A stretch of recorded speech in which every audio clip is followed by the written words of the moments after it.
construcción, ¿cierto? La construcción va a tener, vamos a usar este, ya no me gusta.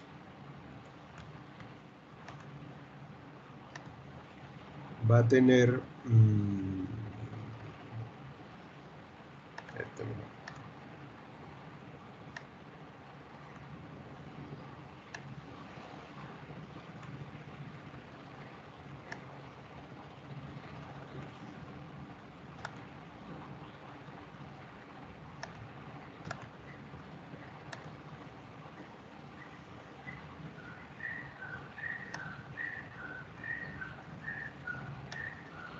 Okay.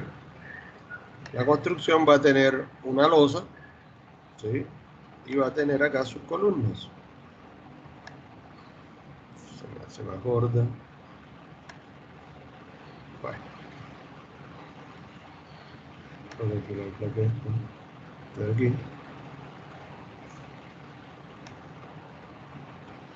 Y supongo que un plaquezco está.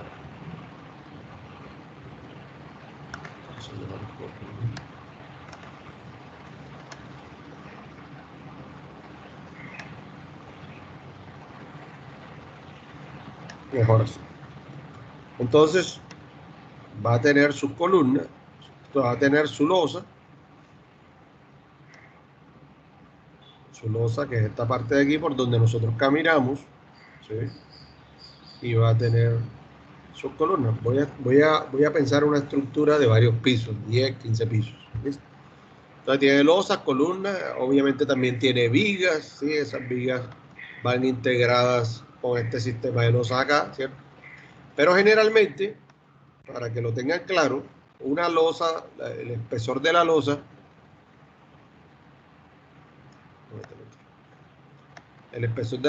va a estar, para una edificación de esta, va a ser de alrededor de 30 o 40 centímetros de espesor.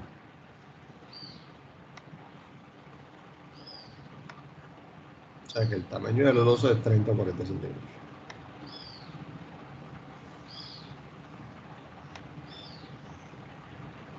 Ya si ustedes lo vieron en análisis, simplemente voy a hacer un análisis burdo aquí para que lo recuerden. Esta parte de aquí tiene 0,30 metros. Si recuerda, bueno, 30 metros va a tener otros 0,5 centímetros de plantilla. ¿Sí? Y va a tener la cerámica, la baldosa, como quieran llamarlo, ¿sí? Que puede tener 1,03, 0,02. Ingeniero, que sería 0,3 el vaciado. Sí, correcto, en concreto. Sí. Okay.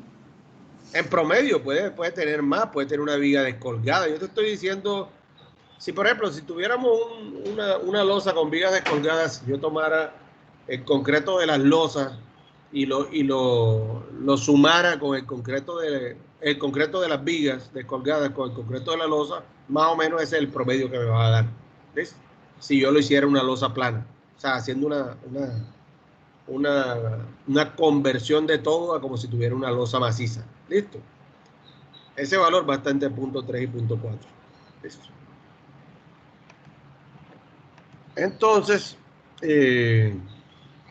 pongámosle 0.35. Para que sea el valor promedio entre 0.3 y 0.4. Entonces, este 0.35 me va a pesar 24 kilonewtons por metro cuadrado, por metro cúbico, que es lo que pesa el concreto. ¿Queda claro eso? Entonces, si yo multiplico 0.35 aquí por 24, ¿sí? Voy a obtener que el peso ese es 8.4 kilonewtons. ¿Todos tienen claro de dónde saqué los 8.4 kilonewtons o tengo que hacerlo más específico? Ingeniero, tranquilo. Ok, esto es por 24. El peso unitario del concreto es 24 kilonewtons por metro cúbico. ¿Listo?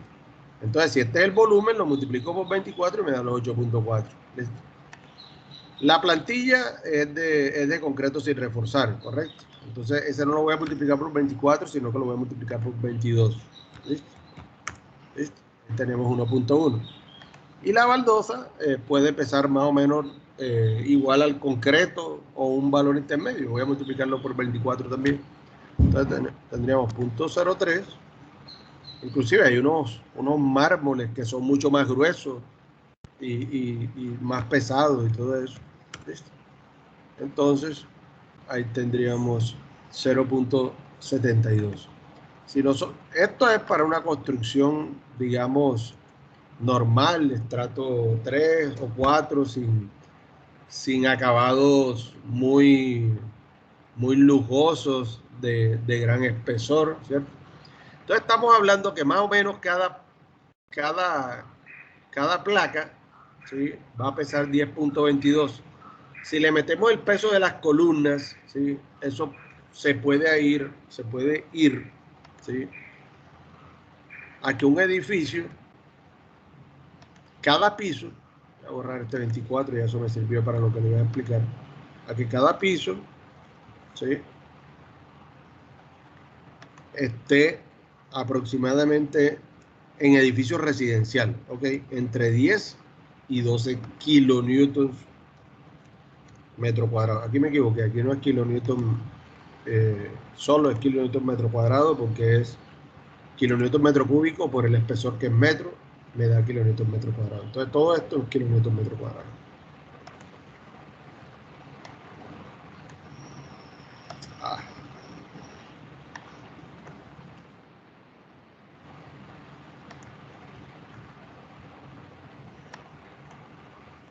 Todo es kilonewton metro cuadrado.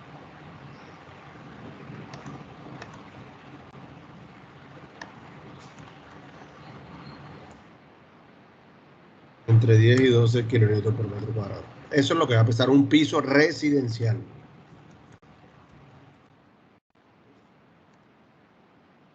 ¿Por qué puede pesar más? Hombre, porque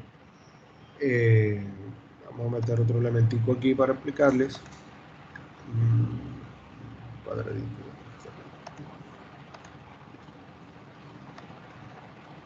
Si yo tengo una construcción de estrato 3 o de estrato 4, ¿cierto? Entonces, las columnas, esta misma lo hubiera explicado, las columnas van a estar en ese tipo de construcciones para hacerla más rápido, ¿sí?, porque aquí se necesita velocidad, tiempo para poder lograr la economía. Lo mismo para las viviendas de interés social. Entonces yo voy a tener un espaciamiento de columnas de cada 5 metros, cada 6 metros, inclusive he visto unos cada 4 metros en el interior del país. Y en algunos exabruptos arquitectónicos que hacemos acá. Pero si ya yo estoy pagando una construcción de estrato 6, ¿cierto?, entonces ya yo quiero unos espacios más grandes, ¿sí? Entonces voy a tener una diferencia entre columnas mucho mayor, que me va a generar también que las losas, para poder salvar esas luces ya de un tamaño más grande, voy a tener que tener losas más de mayor espesor. ¿Listo? Y para un ejemplo que todos conocen, por ejemplo, el Centro Comercial Buenavista, el espaciamiento entre columna y columna es de 14 metros. ¿Sí? ¿Por qué? Porque es un sitio donde la gente tiene que ver. Le interesa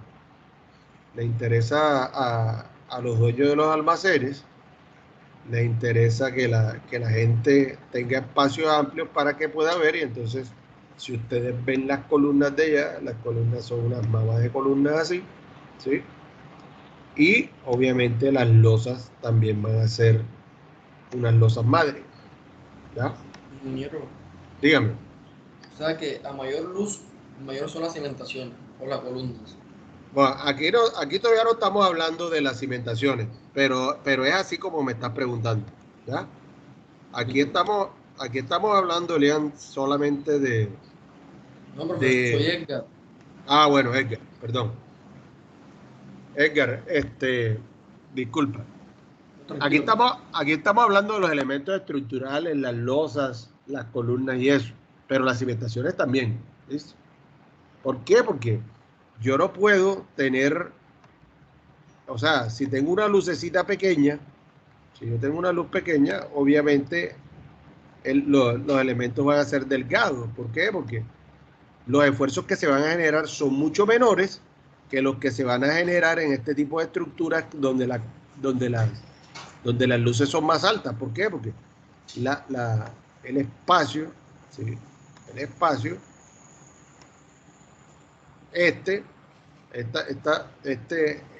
vacío que hay aquí, que está lleno de aire, tiene que ser soportado por el elemento. Entonces el elemento necesita una mayor sección transversal para poder soportarlo. ¿Qué otra cosa puedo hacer? Cambiar el elemento. Entonces, si yo hago un elemento que tiene mucho más resistencia, sobre todo a la tracción, porque ustedes saben que estas luces grandes lo que logran es un pandeo de la estructura. O sea, la estructura hace esto, ¿listo? Se pandea. Entonces necesito un elemento que tenga una sección transversal más rígida. ¿Qué elemento tiene una sección más transversal rígida que yo pueda bajar esto? El acero. Entonces, si la hago en estructura metálica, la estructura metálica tiene mayor rigidez y entonces puedo colocar elementos más delgados. ¿Por qué? Porque mientras tenemos que el peso unitario del concreto es de 24 kilonewtons por metro cúbico, el del acero es 80 kilonewtons por metro cúbico. Entonces tiene ese peso unitario va directamente asociado al módulo de elasticidad, y ya sabemos nosotros que mientras el módulo de elasticidad del concreto de 2100 puede estar alrededor de 17 millones de kilonewtons por metro, en el acero ya sabemos que son 60 y pico millones. ¿Ya? O sea que tiene un módulo de elasticidad mucho más alto, y por lo tanto le puedo colocar más carga. Creo que lo vimos en la clase pasada, ¿sí? Vimos que la teoría de elasticidad era igual al esfuerzo sobre la deformación unitaria. Realmente me enredo en las clases, no sé si lo dije en cimentaciones. Sí, ingeniero, usted dijo que era el cambio de esfuerzo entre el Correcto. cambio de deformación. Sí, exacto. ¿Listo? Entonces, si yo tengo un módulo elástico más grande, ¿sí? Si yo tengo un módulo elástico más grande, puedo colocarle un mayor esfuerzo sin tanta deformación. Pues la deformación la paso a multiplicar acá y el módulo elástico lo paso a dividir acá, ¿sí? O en otras palabras, la deformación es inversamente proporcional al módulo de elasticidad. Entonces, como el acero tiene mayor módulo que el concreto, entonces tiene menos deformación con la misma carga. Entonces, no voy a necesitar yo una sección tan grande como la que necesito de concreto si hago una estructura en acero. ¿Queda claro? Sí, ingeniero, gracias. Vale, perfecto. Entonces les decía que más o menos un piso residencial puede estar entre 10 incluso para vivienda de interés social, con esos sistemas prefabricados, ¿sí? O los sistemas esos de construcción rápida con vaciado, con formaletas de vaciado, sí, prefabricados prácticamente, no, de vaciado de muros en concreto y toda esa cuestión. Esas estructuras inclusive pueden llegar a pesar menos, pueden pesar 9,5, 880, he visto algunas. Pero en general, en el tipo de construcción tradicional, más o menos estamos en ese valor, ¿sí? Se los digo los otros valores para que no digan, pero yo he visto unas que pesan menos. Bueno, sí, las hay. Es así. Eso para residencial, pero si ya nos vamos para hospitales o clínicas, ¿sí? Entonces, por ejemplo, el IMAT, cuando hicimos la combinación de cargas, estuvimos 17 kilonewtons por metro cuadrado. ¿Listo? Eso. Una clínica que todavía no se ha hecho, la clínica de fracturas, estaba alrededor de 16.1, 16.2. ¿Listo? Eso quiere decir, señores, que un edificio residencial, bueno, hablemos de otro antes de decirlo. Los colegios y universidades pueden estar alrededor de 14. ¿Sí? El bloque nuevo de la universidad tiene 4 pisos y la carga que transmitía al suelo nos dio 56, 57 algo, 57.2, algo así, kilonewton por metro cuadrado para transmitir esas cargas al suelo. Es una carga relativamente baja. Lo que pasa es que ese suelo, donde se hizo el edificio, ahí hicimos sondeos. Yo le coticé a la universidad sondeos de 25 metros y me tocó hacerlos después de 40 porque es un suelo que era un humedal, está claro, porque eran capas y capas de materia orgánica, ¿sí? Entonces, por ese motivo, por ser el suelo blando, tuvimos que colocarle esos pilotes que yo creo que ustedes estaban en la universidad y vieron a la máquina hincándolos, ¿cierto? Hicimos unos pilotes, hincamos esos pilotes de 14 metros de largo y una sección transversal de 40 por 40 centímetros. En el IMAT tiene 13 pisos, entonces la carga que transmite esa edificación, imagínense, por 13 pisos, bueno, son 12 placas, ¿sí? Más la placa de la cubierta generalmente pesa 5 kilonewton por metro cuadrado, ahora se los anoto para que también tengamos ese valor allí. Entonces, el IMAT pesaba, a pesar de que tenía 17 pisos,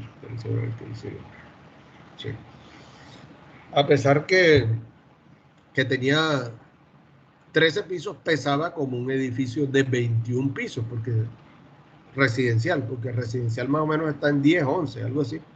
Entonces, una estructura de esas puede llegar a pesar un 70, un 60% mucho más que lo que va a pesar un edificio residencial. ¿Quedó claro eso, señores?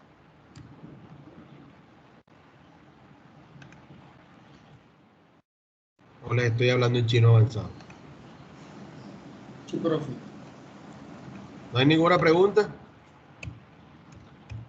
cubierta general. Okay. La cubierta pesa alrededor de 5 kilonewton por metro cuadrado. Entonces, de ahí el cálculo que hicimos acá, 17 por 12, que son los números de pisos. Esto pesaba mucho más, porque esto, en estas clínicas integrales como el IMAT o como la que se piensa hacer también de la clínica Fracturas, e inclusive medicina integral, que también la calculé en la parte geotécnica. Esos edificios tienen las salas de rayos no es de rayos X, pero la más importante son esas. Sí, dime. Esa diferencia radica en que Las diferencias entre colegios y hospitales, sí, que la norma, digamos, hay gente que dice la norma castiga esas edificaciones. Yo digo que la norma asegura con mayor rigor esas edificaciones. ¿Por qué? Porque yo en un edificio residencial, quien de 10 pisos, que haya 2 apartamentos por piso, pueden vivir unas 100 personas, ¿ya? Pero en una universidad, ¿sí? o en una clínica, puede haber, por ejemplo, en la universidad hay 3.000 estudiantes, en la Pontificia Bolivariana. Yo creo Y que también ya te doy la palabra, y también porque son edificaciones que tienen que, sobre todo las clínicas, los bomberos y la policía, tienen que quedar en pie, así pase el terremoto que fuere. ¿Listo? Porque son los edificios asistenciales que van a prestar la ayuda a la gente que en ese caso resulta afectada. Sí, ahora sí, ¿quién me iba a comentar algo? yo sí era eso, por lo del factor de la seguridad. Factor seguridad, más que todo por el tipo de edificación que se estaba realizando, es que se ve esa adición del peso. Correcto, así es. Así es. Esa es la razón. Y Y hay otras estructuras, por ejemplo, que son las presas de tierra, eso sí se los comentaba en taludes, que todavía tienen factores mucho más altos y tienen normativas especiales. ¿Por qué? Les comentaba a los de taludes que si se llegaran a reventar, que no es en concreto, sino que el grueso de la presa de Urrá es en suelo, ¿sí? Es una presa de tierra. Si se llegara a reventar, la ola que llegaría a esta montería es aproximadamente de unos 10, unos 20 metros de altura. Si llega aquí esa ola, quiere decir que al fallar esa presa podría borrar a Tierra Alta, podría borrar a Valencia, Las Palomas y todo lo que esté por encima en la cuenca de la ciudad de Montería. ¿Listo? Entonces, por eso esas estructuras todavía tienen mayor relevancia. Por eso se ha despertado tanto mediatismo con la represa de Hidroituango, porque obviamente el daño que podría producir la falla de una represa de esa es interregional, ni siquiera es a nivel municipal o departamental. Entonces, de acuerdo a eso, de acuerdo a la importancia de la obra y a los daños que puedan acaecer con su falla, así van a ser los factores de seguridad. Bueno, entonces salimos un poquito aquí, pero ya esto quiero que les quede porque esto nos va a servir inclusive para hacer sus trabajos intermedios y finales de cimentaciones. Porque no los voy a colocar a realizar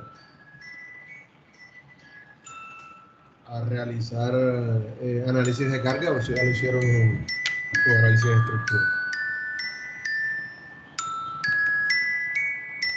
Permítanme un segundito.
Bueno, me disculpan, pero tenía que agendar una cita médica.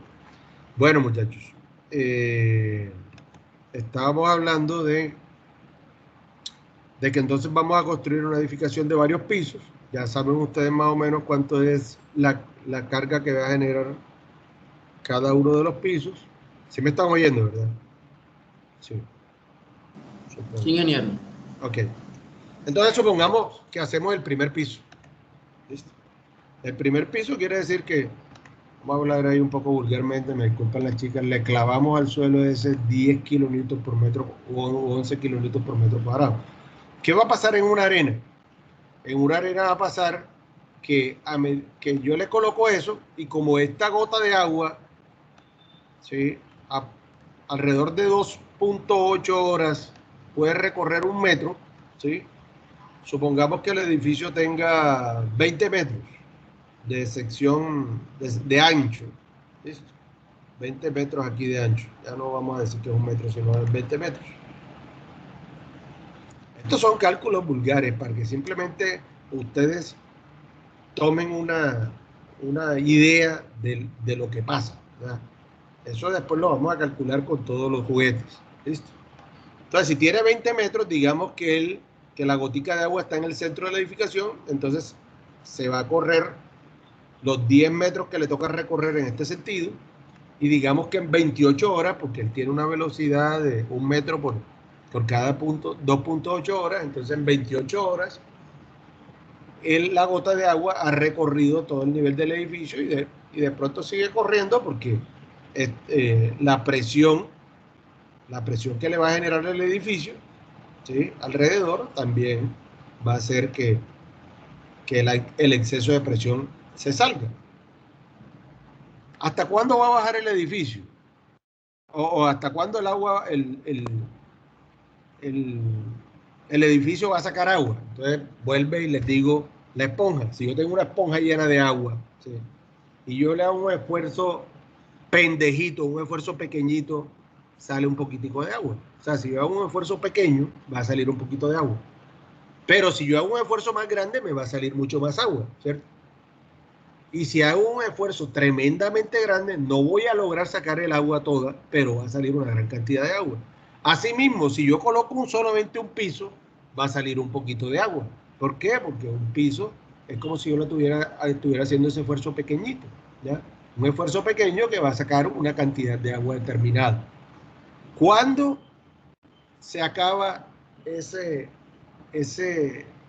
exceso de presión de poros y se regula la presión de poros en el agua? Cuando la cantidad de agua que haya salido del suelo me iguale la cantidad de esfuerzo que yo le he aplicado al suelo o a la esponja. ¿Listo? Entonces, con la esponja, yo le hago un esfuerzo pequeñito, sale una cantidad de agua, empieza a salir agua, después empieza a gotear, a gotear, a gotear. Dejó de salir, quiere decir que con ese esfuerzo ya saqué todo el agua que podía sacar con la magnitud del esfuerzo que le apliqué. ¿Listo?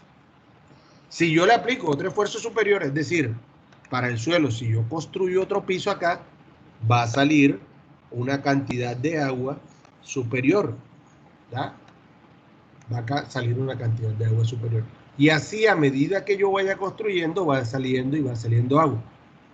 Esa agua ocupa un volumen, ¿sí? Y ese volumen que ocupa el agua, obviamente me va a producir una deformación en la edificación. ¿Listo? Me va a producir que el fondo de la edificación ya no sea plano, sino que se comporte así. ¿Y por qué lo dibujo así? Porque generalmente las cargas centrales son mucho mayores que las cargas del costado. ¿Listo? Entonces se me va a deformar así. Eso, en el próximo capítulo de consolidación, lo veremos, cómo calculamos esas deformaciones. Ahora lo que me interesa es el cortante. ¿Listo?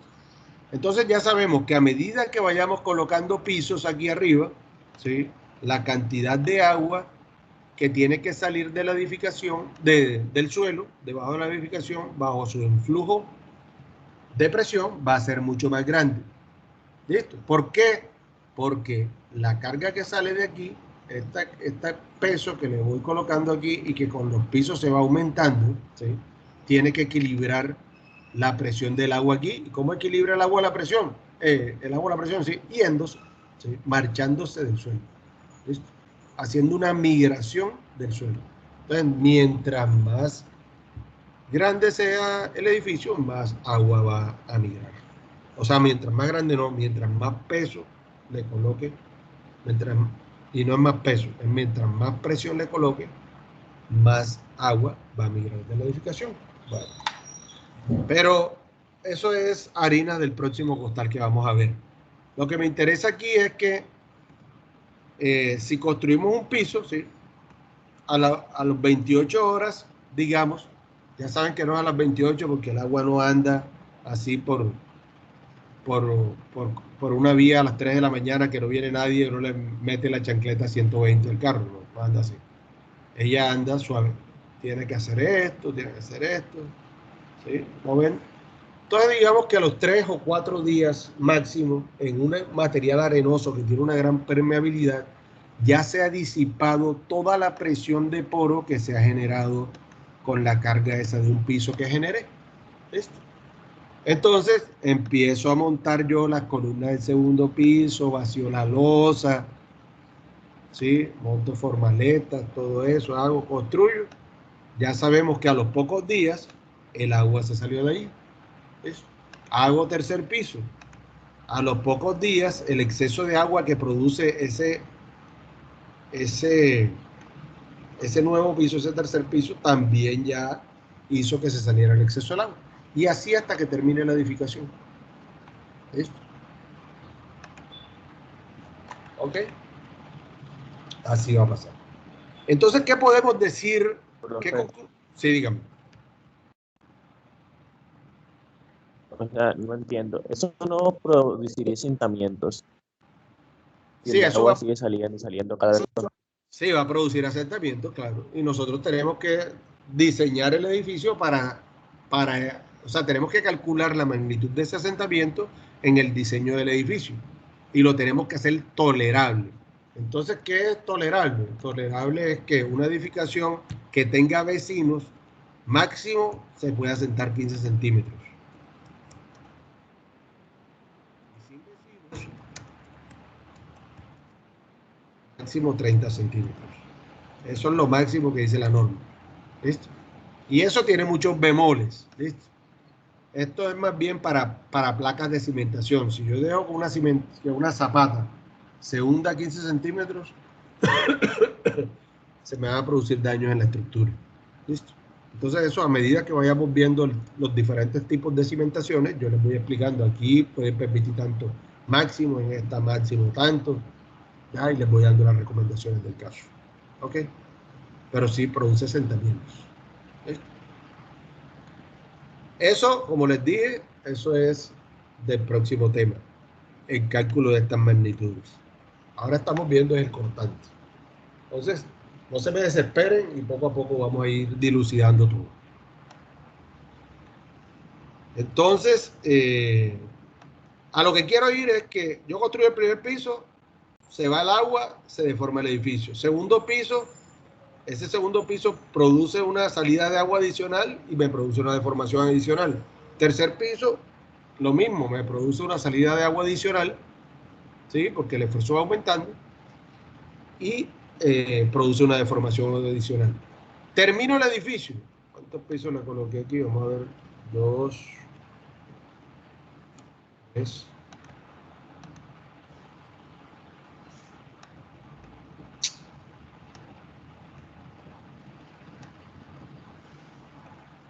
Ah.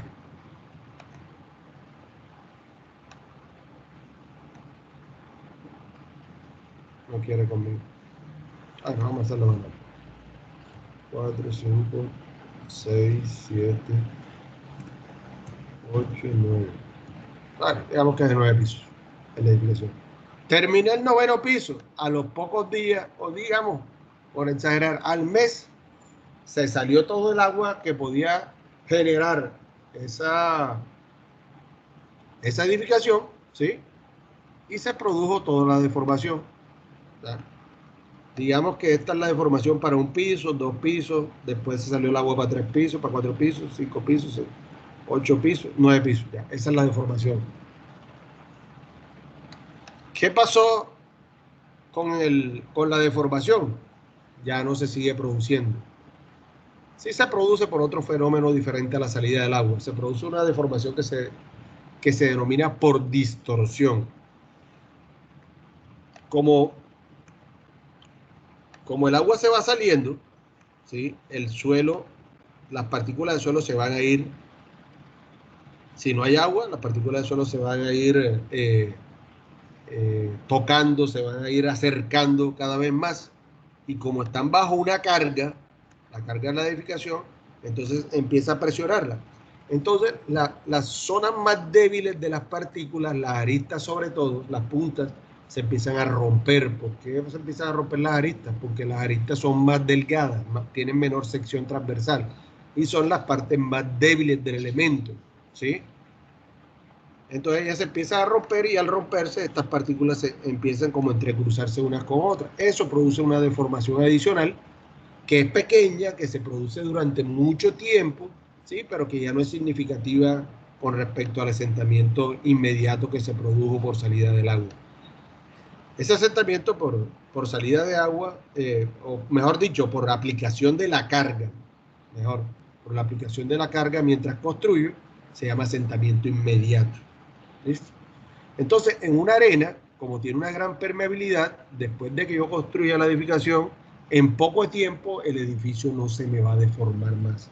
Lo que se deformó durante la construcción es, digamos, el 90% o el 85% del asentamiento que va a tener el edificio en toda su vida.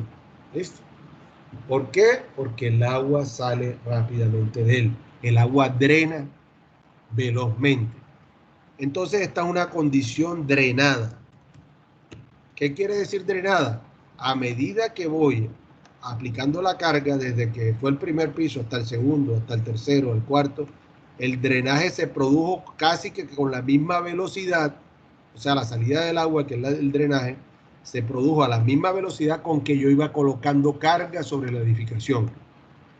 ¿Quedó claro eso? Jóvenes. Sí, ingeniero. Bueno. Entonces, en una condición drenada podemos decir que la velocidad de carga es igual a la velocidad o similar a la velocidad de drenaje del suelo. ¿Sí? Eso es una condición drenada. Aplico carga, drena. Aplico carga, drena. Aplica carga, drena. Aplico carga, drena. Sí. A la misma velocidad con que aplico la carga, a esa velocidad el agua va drenando de la masa de suelo. Eso es una condición drenada. ¿En qué se da la condición drenada? Entonces, en los suelos de grano grueso. Arenas y gravas. Actúan en condición drenada. ¿Por qué? Porque tienen una gran permeabilidad. Dejan muchos huecos entre unos y otros. Si yo veo una pila de grava, ¿sí? Si me acerco a ver, veo que hay muchos orificios dentro de esa pila de grava. Asimismo está dispuesta la grava dentro del suelo. ¿Listo? La grava y la arena no experimentan afinidad para con el agua, que sí lo hacen los limos y las arcillas. Entonces, además que los limos y las arcillas tienen orificios muy pequeños, ellos tienen unos imanes, porque las arcillas están cargadas negativamente, que no dejan que el agua pase con facilidad.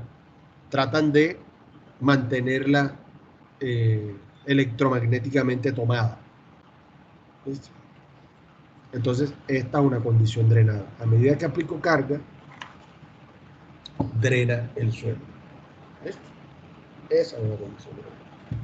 La condición, ¿tienen preguntas sobre esto o sigo adelante?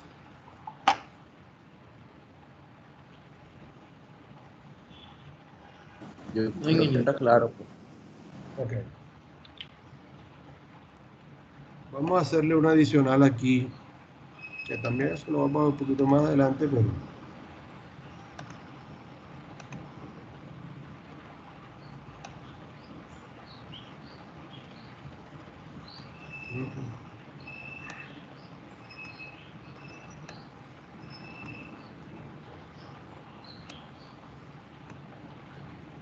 Entonces, imaginemos ahora...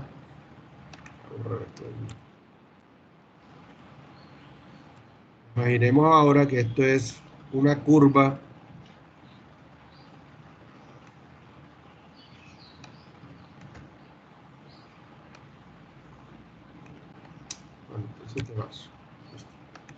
que esto es un gráfico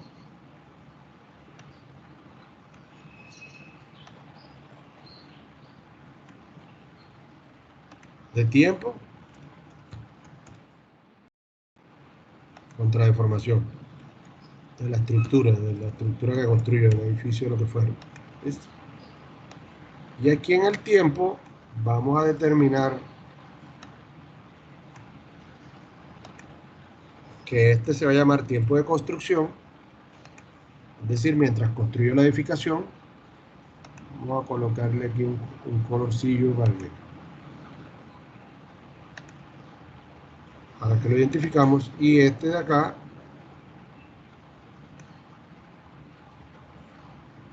le colocamos otro color. A esto lo podemos llamar tiempo de utilidad o vida útil. que es el término que utilizamos para los tiempos en los cuales vamos a emplear las estructuras.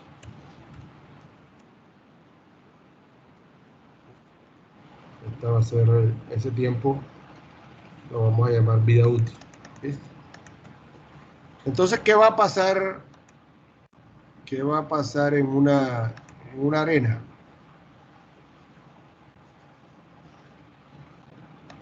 Ok. Entonces, durante la construcción, ¿sí? Este tiempo que tenemos aquí, este es un edificio como el que hemos visto aquí, es de 9 pisos, ¿sí? Los precios de la construcción, ¿sí?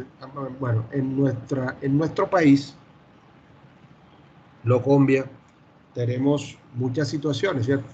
Muchas situaciones de orden económico, de orden impositivo, es decir, los impuestos, en el cual la construcción cada vez está siendo más costosa porque no generamos la cantidad de acero necesario y nos toca importar porque los precios del cemento van subiendo. La gente tiene menos capacidad adquisitiva cada vez. ¿Por qué? Porque el hierro lo compramos a precio de dólar, ¿sí? Y nosotros nos suben el sueldo aquí a precio de peso. ¿Listo? Entonces cada vez o tenemos que trabajar más para poder seguir viviendo como venimos, ¿sí? O que nos empleen en otra parte, que nos aumenten el sueldo, ¿sí? Pero si es con el mismo sueldo y te aumentan el 4%, cada vez está siendo, digamos, vulgarmente más pobre. Entonces, eso ha hecho que para los constructores el tiempo sea una cosa de locos, ¿ya? Tienen que cumplirlo sí o sí. Si tú vas a construir un edificio de estos de 9 pisos y lo haces en más de un año, vas a empezar a perder plata. ¿Por qué? Porque nadie hace un edificio con su propio billete, ¿ya? Generalmente el constructor lo que hace es hace los diseños arquitectónico, estructural, geotécnico, hidráulico, eléctrico, sanitario, todo lo que tenga que ver con el edificio. Y abre una sala de ventas. Cuando esa sala de ventas tú has alcanzado un punto de equilibrio que generalmente es entre el 60 y el 70% de los apartamentos vendidos, ¿qué quiere decir eso? Que si tú en ese edificio de 9 pisos, digamos que haces 3 apartamentos por piso, son 27, bueno, tienes que destinar a, bueno, otro problema que se le ha sumado a los constructores son las normas urbanísticas. Las normas urbanísticas exigen que tú tengas ahora dos parqueaderos por cada piso, dos parqueaderos por cada apartamento. ¿Qué implica eso? Que ahora tú tienes que hacer 2 pisos prácticamente de parqueadero para tener un edificio de más de 8 o 9 pisos. Quiere decir que cada vez te van a quedar menos pisos para venta, aunque tú también vendes los parqueaderos, pero los vendes a un precio más barato. Y no es la idea que lo estés haciendo para vender parqueaderos. Lo que quieres vender es lo que tiene la cerámica, lo que tiene el estuco, ¿sí? Que es lo que te da un valor agregado. Entonces, ¿qué hace la gente? Muchas veces lo que hace es una especie de sótano, ¿sí? Una especie de sótano para poder compensar eso. Entonces, tú puedes hacer, y vamos a colocarlo de 10 pisos aquí, tú puedes hacer edificaciones hasta de 10 pisos sin ningún elemento urbanístico adicional. ¿Qué quiere decir? Si haces más de 10 pisos, tienes que hacer unos planes de implantación, tienes que hacer unas compensaciones al municipio, porque se supone que si haces más de 10 pisos, ya estás alterando las condiciones de vida de los residentes en cuanto a que va a haber mucho más tránsito, en cuanto a que si, por ejemplo, tú tienes 27, 30 apartamentos en ese edificio, va a generar mayor cantidad de aguas residuales que van a ir al alcantarillado. El alcantarillado, si como ha pasado en los barrios La Castellana y El Recreo, donde hay muchos edificios, los alcantarillados van a tener que optimizarlo, o sea, al municipio le cuesta. ¿Por qué? Porque los tubos que se hicieron para la proyección de Montería hace 20, 25 años ya no van a alcanzar si empezamos a tener, en vez de en esos lotes donde antes vivía una familia de 5 o 6 personas, ahora viven 20 familias de 5 personas. ¿Ya? Entonces pasaron de producir aguas residuales de 6 personas a 100 personas en un solo punto. Entonces la gente lo que hace es hacer un sótano. Esos sótanos en Montería, con todo lo que yo les conté de las aguas, son complicados. ¿Listo? Eso es muy complicado. Entonces, en edificios como Altos de Monteverde, cuando le iban a hacer, esos señores son el constructor, el dueño de la constructora Spice. Cuando él iba a hacer el edificio y le estábamos haciendo el estudio de suelo y el pilotaje, yo le dije, hombre, yo con todos los problemas que ha habido aquí de sótano, que yo se los he contado, cuando les conté del bombeo, de los suelos frágiles y todo eso, entonces lo que le dijimos, y se los comento a ustedes para cuando vayan a ser constructores, es que hiciera algo como esto, que es también un engaño a la norma, digamos que sacarle el cuerpo a la norma. Entonces, como él tenía un terreno bajo, lo que le sugerí fue construir un relleno adicional. Esos edificios son de 23 pisos. Que construye, entonces tiene creo que 2 pisos de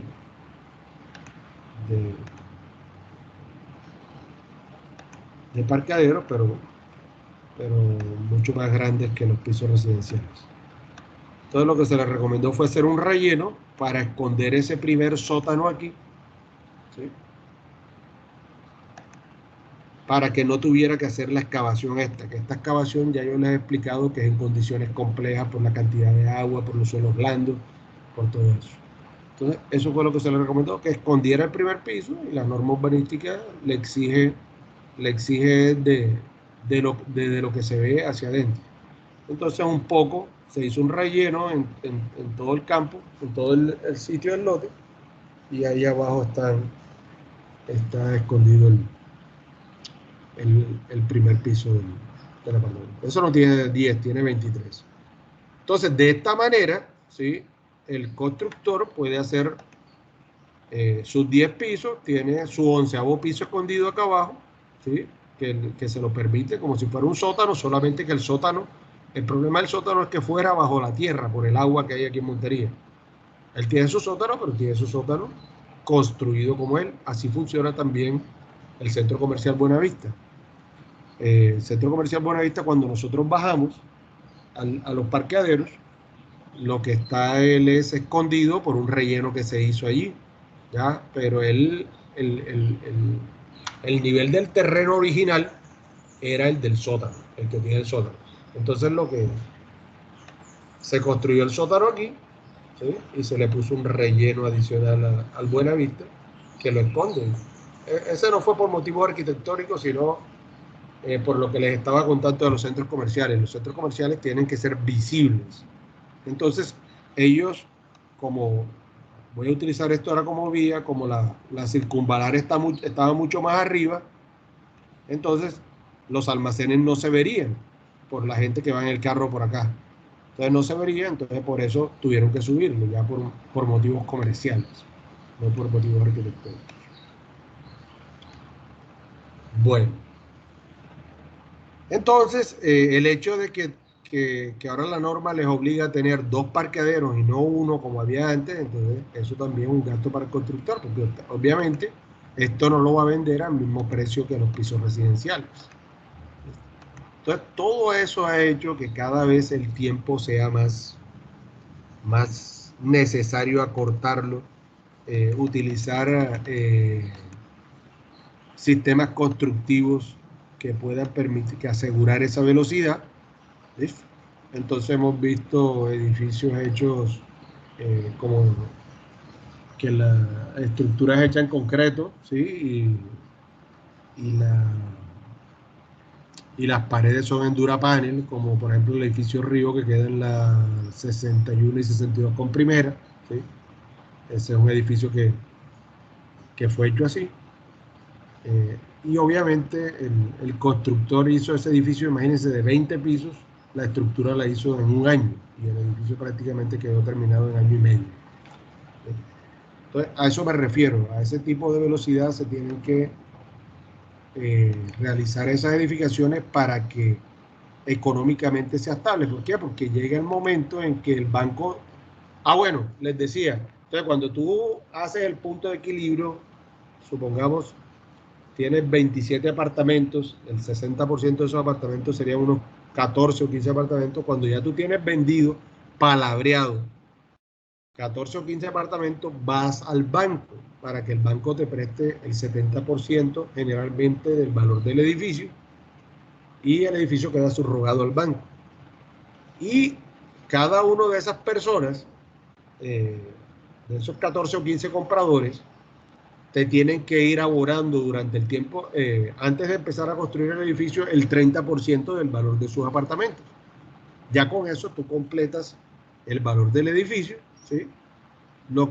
Y en otras palabras, un constructor de un edificio lo que se viene ganando, si le va muy bien y lo hace rapidito, digamos que es del orden del 20% máximo del costo del edificio. Un edificio un edificio de 20 pisos puede costar unos 23.000, 24.000 millones de pesos, y el constructor, si lo hace en año y medio y no tiene tropiezos y vende todo rápidamente, se puede ganar el 20% de eso, que serían unos 4.000, 4.500 millones de pesos aproximadamente. Entonces, señores, en Las Arenas,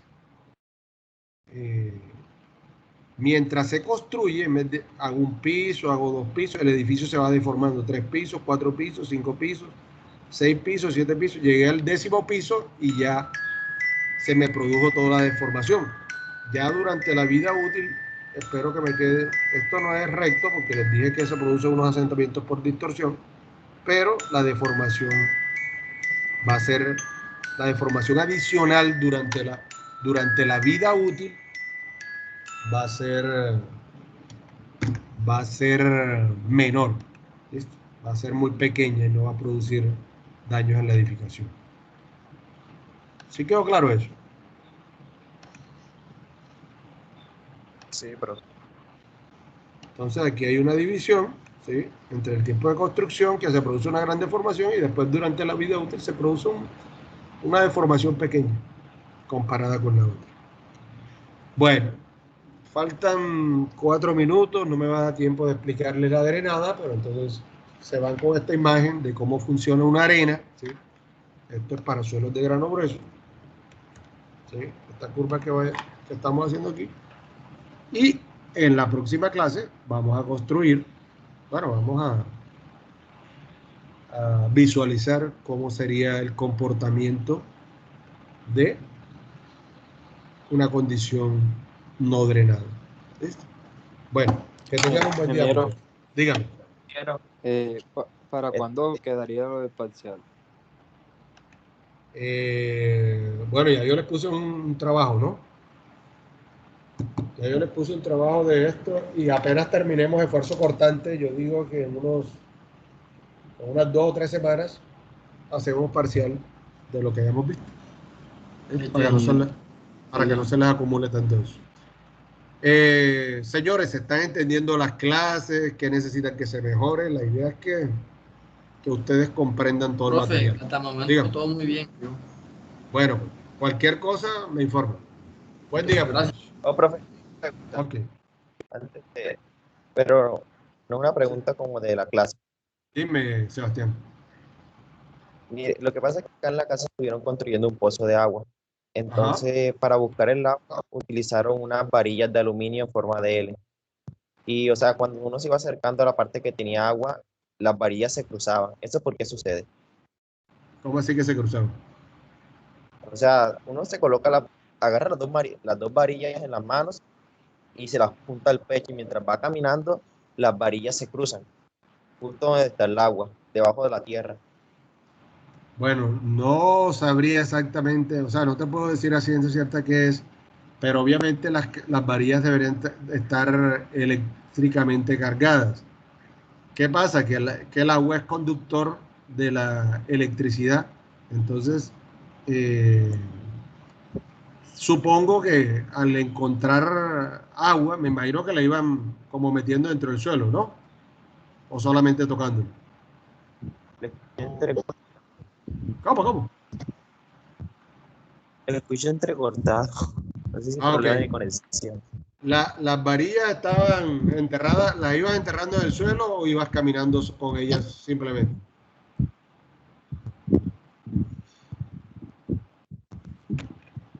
Bueno, pero, gracias. Sebastián, ¿no me oyes? Aló. Sí, ahora le escucho mejor. ¿Cómo? Sí, le escucho mejor. Ah, ok. Lo que pasa es que el agua es conductor de la energía y esas varillas que generalmente son de cobre van cargadas electromagnéticamente. Entonces, al tener una mayor conducción de ese magnetismo, entonces ellas comienzan a moverse. Lo que no pasa en un suelo que, que no esté húmedo, ¿ya? Entonces, por la conducción genera el electromagnetismo y ellas se acercan. Eso puede ser engañoso en suelos que tienen mucho contenido de hierro, porque también te van a producir el mismo efecto. ¿Listo? Sí. Entonces, pero Bueno, aquí en gracias. Montería, como el suelo es muy cargado de agua, funciona eso. Pero si te vas a Tierra Alta o a Valencia, que los niveles freáticos están profundos, no creo que que No, ese, acá, que esa metodología te funcione. ¿Listo? yo vivo en Tierra Alta. Ah, bueno, muchachos, nos vemos. Buen día. Igualmente.